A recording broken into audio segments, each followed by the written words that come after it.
So you hired a financial advisor. Job's done, right? Maybe not just yet. Jedediah Collins here with the Money Vehicle Movement podcast, where we're trying to make financial literacy more current and possibly even a little cooler. Today, we're going to unpack a common mistake people make when it comes to managing their money. You might think, I handed my money to an advisor. What more do I need to do? And on the surface, that seems smart, right? You're busy. They're the expert, and they set you up with a balanced portfolio. But let's peel back some of those layers and finally see what's really going on. First, incentives.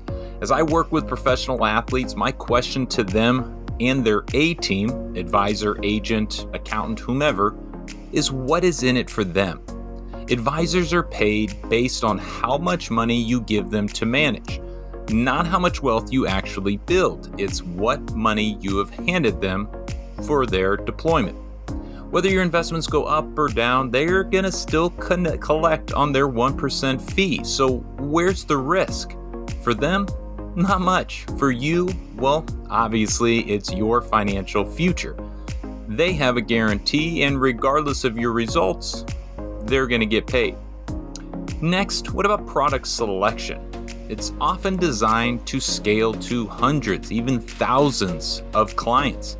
That means that you're going to be put or placed into mutual funds, model portfolios, maybe even some annuities that are easy for them to manage over and across the hundreds or thousands of families the firm works with. These options aren't tailored or specific to you, your goals, your family needs, or even your tax situation. They may not dive deep into tax strategies that can save you because maybe that's not how they're going to get billed and make money. Your accountant the same way. Why aren't they helping you reduce that fee, that tax liability at the end of the year? Because that's not what you pay them to do. You pay them by the hour to file. Managing the liability or reducing it is a whole different set of circumstances. Your advisor is very similar. They are only getting paid for one thing, so anything outside of that scope, well, is not as well attended. Don't ever forget about fees. A 1% advisory fee may sound small, but over the years, it adds up. And for all of us who are starting to invest earlier, we have 40, 50, 60 years of that 1%. For example, on a $500,000 portfolio, that's $5,000 every year, which means over 20 years, you could lose over $250,000 just to that annual advisory fee, not to mention the expense ratios inside your funds. Yes, you have to pay to play. If I want to use that index fund or mutual fund, I have to pay to just own it on top of paying my advisor to direct me to that specific fund. So here's the bottom line. Nobody cares about your family's money more than you. If you aren't taking control of your financial future, who is? Taking control isn't about getting a finance degree or becoming a financial expert. It's about doing a few of the basics most people are ignoring today. The first, understanding where your money goes. Yes, that has to do with both taxes, fees, debt, investments, and your spending. There are many buckets.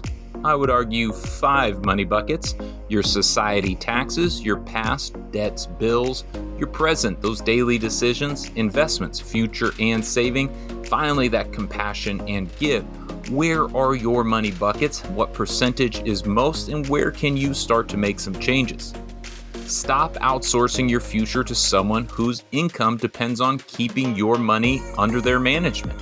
Yes, we need experts. You need an A-team, and eventually, if you don't have one, you will need a financial advisor.